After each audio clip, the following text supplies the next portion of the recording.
The controversy we're taking up in this episode is a unique one in the Formula of Concord, the election controversy. This controversy is unique in that it was not a theological battle among the Lutherans that needed to be resolved. Instead, the topic had arisen between Lutherans and Calvinists in Strasbourg especially, and the disagreements there had moved into northern Germany. So the drafters of the formula wrote Article 11 in an attempt to head off potential theological disputes. Spoiler alert, that attempt failed. As Sarah mentioned, the election controversy is rooted in a theological fight that happened in Strasbourg, France, between Girolamo Zanchi and Johannes Marbach. Zanchi is now regarded as one of the founders of Calvinist orthodoxy, and Marbach was as convinced a doctrinal Lutheran as could be found. Initially, the dispute between the two began over Zanchi's refusal to agree to the Augsburg Confession, a condition of his teaching position at the Strasbourg Academy. Ultimately, the issue between the two became one of what to teach regarding predestination. And what do you know? We're back to the same old pattern. Zanchi was driven to bring logic to bear on the issue, regardless of pastoral impact, while Marbach maintained a strong emphasis on God revealed in word and sacraments, in other words, pastoral ministry. And while it's tempting to treat this dispute as a black and white distinction between Zanchi, the systematic Calvinist, and Marbach, the pastoral confessional Lutheran, that would be making history cleaner than it really is. Both Zanchi and Marbach appealed to the same forebears, to Butzer, to Capito, even to Luther, for authoritative support for their positions. So, you can imagine, not only was the doctrine itself at stake, but also the issue of who understood their teachers the best. Therefore, this dispute got extremely heated and extremely personal, with accusations flying in all directions. Egos? Theology? Nah. This dispute was resolved, finally, when the city leaders convened a commission of theologians, all of whom happened to be intentionally Lutheran, at least insofar as they subscribed to the Augsburg Confession. The die was cast even before the opening statements were made, and the result was as expected. The lawyer involved in that negotiation knew how these things work. We see this in the language of the consensus between the theologians and professors in the Church and School of Strasbourg, March 18, 1563. Quote, "The revealed will of God was that the promise of salvation in Christ was for all, that no one could know God's hidden will, and that even to speak of it would result in afflicted consciences." End quote.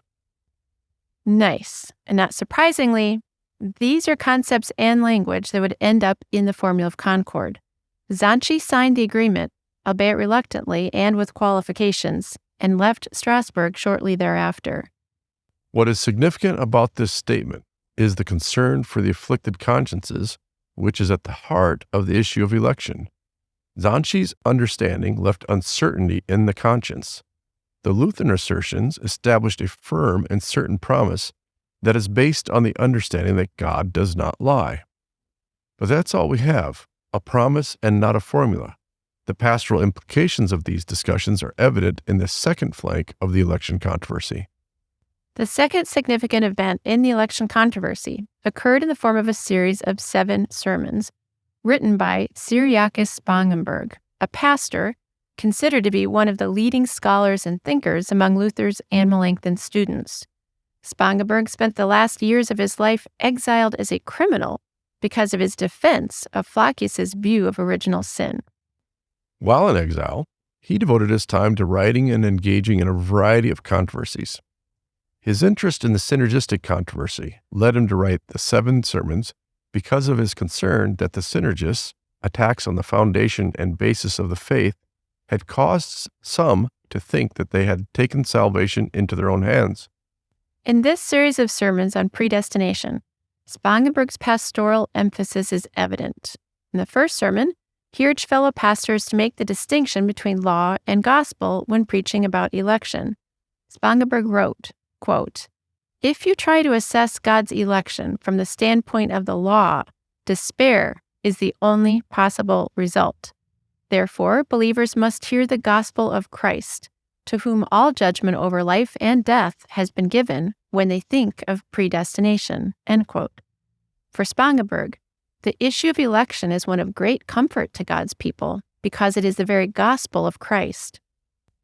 And while Spangenberg certainly had a pastoral heart, he did use Melanchthon's and Aristotle's method of organizing all learning by topic in his 7 sermons on predestination. And while he didn't go so far as to use Aristotle's metaphysical categories and proofs, he clearly moved beyond Luther's bold proclamation. Spangenberg's 7 sermons included such things as 7 guiding premises for the presentation of the doctrine of predestination, and a lengthy definition of predestination.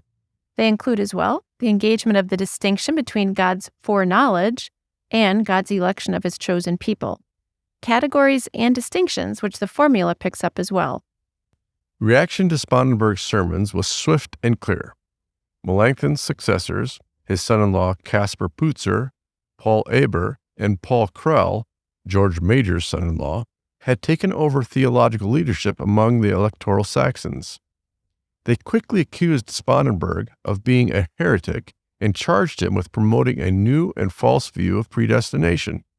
Specifically, they accused him of teaching particular election, a doctrine holding that God's promises of salvation do not apply to everyone. Thus, they said Spangenberg was promoting the abolition of the means of grace and the office of preaching. As proof of these charges, the Philippists cited Luther's comments on Genesis 26. Spangenberg, confident that he was consistent with Luther's teaching, cited Luther's commentary on Romans 8 through 11 and Ephesians 1, bondage the will, Augustine's teaching, and Melanchthon's treatment of Romans and John in his first Loci Communis, among other authorities to support his position.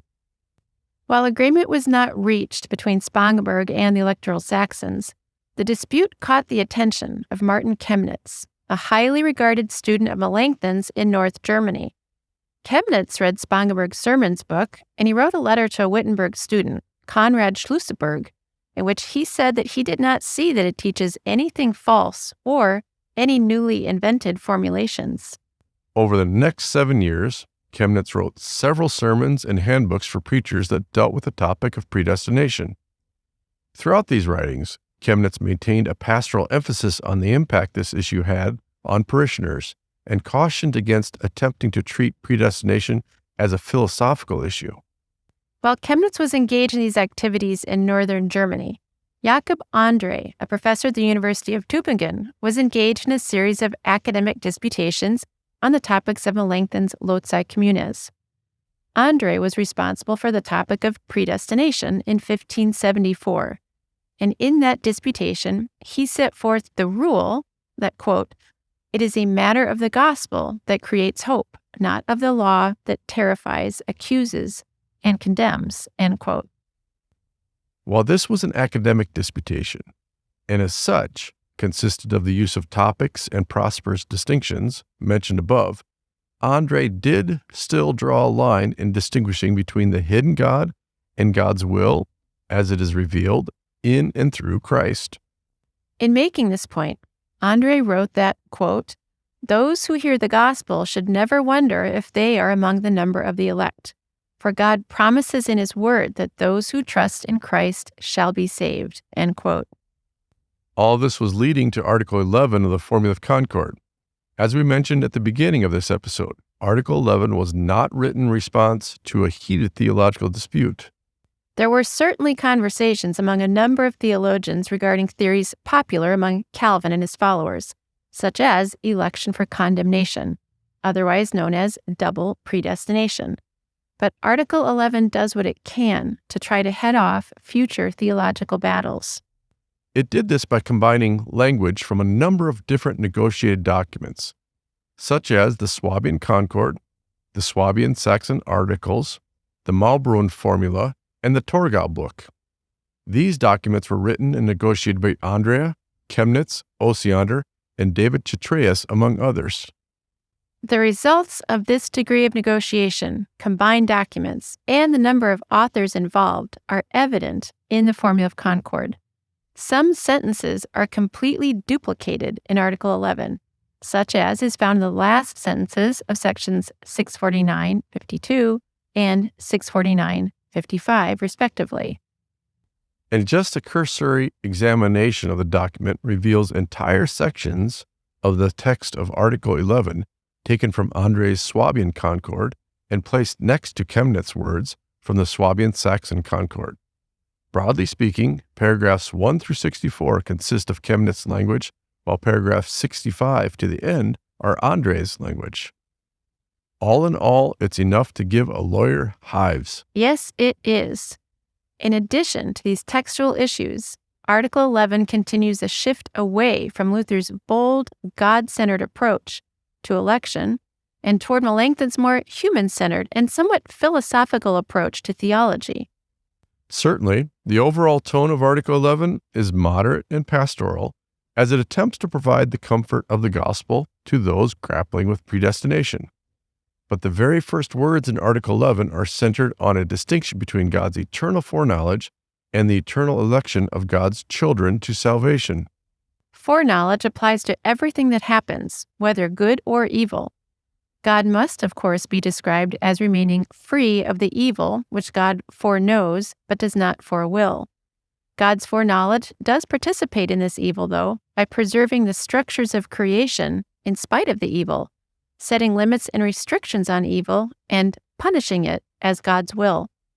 In this way, the formula makes it clear that God does not cause the evil actions of people. Election, on the other hand, in the language of the formula, quote, not only foresees and foreknows the salvation of the elect, but it is also a cause which creates, effects, helps, and furthers our salvation and whatever pertains to it, end quote. The drafters of the formula were careful to make it clear that predestination is a doctrine that should function as comfort and assurance for believers. So there's much language in Article 11 regarding the trustworthiness of God's revealed promises and the comfort they bring. In this way, the formula attempts to direct people away from speculation about God's secret intentions, including the speculation of double predestination, by emphasizing Christ's word and the sacraments. But did it work? Were they successful in this endeavor? Were the drafters of the formula able to head off theological fights about predestination and election? The answer to these questions is found in your own experience and understanding. Have you ever encountered a Lutheran in today's congregations who bristles at the thought of predestination?